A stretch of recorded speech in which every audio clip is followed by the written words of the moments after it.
It's no secret that we love our monsters here at the Blue Dragon Guild, and it's no secret that we love Cawood Publishing and the Monsters of series. So today, we're talking about Monsters of the Underworld. Monsters of the Underworld is a 5e supplement filled to the brim with new monsters, all based in the Underworld, Underdark, however you want to spin it. And these monsters are great. Alright, so Monsters of the Underworld from Cawood Publishing. This book was written by Andrew Cawood and illustrated by Travis Hansen, and all the layout and graphics were done by Jeff Porter. This book contains 100 new monsters and 10 new beasts, all ready for you to throw right into your game. There are a variety of dwarves and drow that you can throw into your game, all to make your Underworld or Underdark games all the more fun. This book also adds in a fun story element, the Alliance of the Griffin. The Alliance of the Griffin is a faction dedicated to exploring the universe and fighting evil. The Alliance of the Griffin, you can make that be something that your players are a part of or something that they've heard of. Included in this is a list of Underworld adventure hooks. There's 25 of them here, and they're just adventure hooks that you can use to jumpstart your party's adventures in the Underworld. In the back of the book, we've got a couple of maps for different monster layers. We've got encounter tables, as well as event tables and locations tables, in case you are having a little rough time and you just need to do a quick roll and say, oh yeah, we're at the Crystal Cave and there's some magical darkness going on down here. We've got a synopsis of each of the races that you can find down in the Underworld. And also we've got two subclasses. We've got the Monster Hunter subclass for the Ranger and the Circle of the Shrooms subclass for the Druid. The Monster Hunter Ranger specializes in hunting monsters in the dark, whether in the Underworld or on the surface world. They are part scholar, part warrior, and it takes years to master their craft. It's very reminiscent of the Gloomstalker Ranger. How they would stack up if you put them against each other, I don't know, but hey, it's a new subclass for Ranger, and I think that's pretty cool. And then the Circle of Shrooms Druid. This Druid has a deep connection with the fungi. They enjoy the dark and are at home in the Underworld. These Druids are especially adept at moving through challenging environments. And this Druid is a little reminiscent of the Circle of Spores Druid. I don't know which subclass came first, and it doesn't really matter. Just because it's D&D, you can make whatever you want. So those are some pretty cool subclasses you can allow your players to use in the game. And now we'll take a look at some of the monsters. As with the last video, I picked a few out of here that really just stuck out to me. The first one is the Rumbledum. This CR7 elemental monster really stuck out to me just because of two things. Number one, they have spider climb. Number two, rolling charge.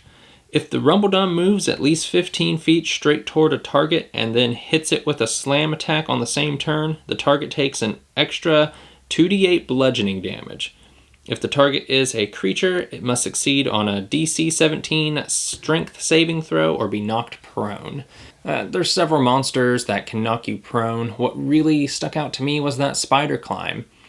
So it could be on the ceiling and just roll right down and hit you. The next two monsters I want to look at are the Minotaur King and the Minotaur Lord. Had to make sure I didn't do that backwards. Minotaur are one of those monsters that I, as a DM, kind of gloss over. But when I saw these in this book, I loved them. The Minotaur King is a CR12 monster, and the Minotaur Lord is a CR5.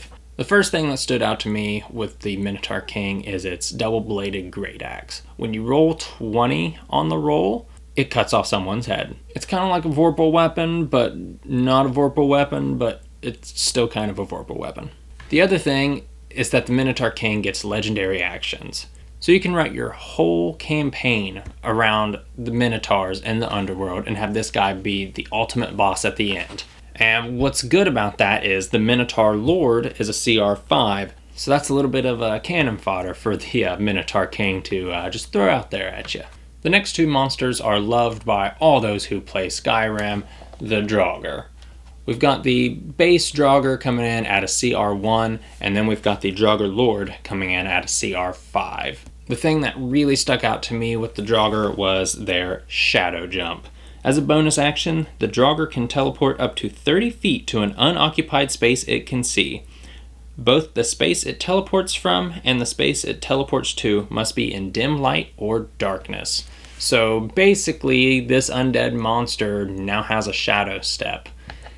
And I don't think any party is going to be expecting that. The Draugr Lord also has this. It also has spells, and it has turning resistance. And the next monster, you probably guessed it, the Hag Queen. At this point, I don't think it's a Blue Dragon Guild video without mentioning hags. The Hag Queen is a CR14 Fey monster. She's got a couple of really cool abilities. We've got Dark Glare. The hag targets one creature she can see within 30 feet of her. If the target can see the hag, the target must succeed on a DC 17 Wisdom saving throw. If that throw is failed, the target becomes frightened until the end of the hag's next turn. The target can then repeat that save at the end of each of its turns, and once the save is successful, they are immune to that effect for 24 hours. And the Hag Queen also gets legendary actions. She gets a claw attack, Misty Step, which costs 3 actions, or Spit Poison. So any hag is going to be really, really fun for your party. It's going to be a nice, memorable time. The Hag Queen, I think, is probably like the ultimate tier of hag. So yeah, I love it. And the last monster, of course, we can't talk about Dungeons and Dragons without some dragons. The Lava Dragon. This is a CR23 dragon, so you're probably not going to encounter this until you're level 20, just cruising around the Underworld. I was solely drawn to this dragon based on the art, so Travis, you did a phenomenal job, as always. But this dragon has some nice lava breath, it's got some legendary actions, and if you throw this at your party, I think that they're going to have a pretty tough time. Some of the other fun features in the book, we've got features of the Underworld, similar to the features of Feyland from the other Monsters of book. This feature of the Underworld is Sparks in the Dark. Bright white spheres. These spheres float and cast bright light for 10 feet. If touched, they will explode and blind any creature within 30 feet that doesn't make a successful DC 13 Constitution saving throw. So for those players that are just super curious all the time, you can blind them. And then, just as we had Flora of the Feywild, we've got Flora of the Underworld. One of the more helpful ones, Undermungus, a black mushroom with yellow spots. Once consumed, you have dark vision for up to 60 feet, and that's for 24 hours, 1 day. And then there's one of the less helpful ones, Mad Moss, a bioluminescent bluish-green moss. Once consumed, you must make a successful DC 14 Wisdom save or suffer the effects of the Confusion spell. So you better hope your survival check is pretty high, or else you're going to be wandering around, eating plants, getting real confused, or even seeing pretty good. So that's our review of Monsters of the Underworld. If you've ever used this book, let us know about it down in the comments below. Tell us which of these monsters is your favorite. I'll leave a link down in the description where you can purchase this book for yourself if it's something that interests you. Andrew and the rest of the guys at Cawood, once again, this is an amazing book and we love it. If you haven't heard, there's a third installment of the Monsters of book. It is Monsters of the City. It is rolling off a Kickstarter pretty soon. Within the next few weeks, I think I should get my copy. So you'll definitely see a video whenever that comes out. So if you want to see more D&D content from us, hit the subscribe button. And if you want to see our video about Monsters of Feyland, click the link right here. Until next time, keep the dice rolling.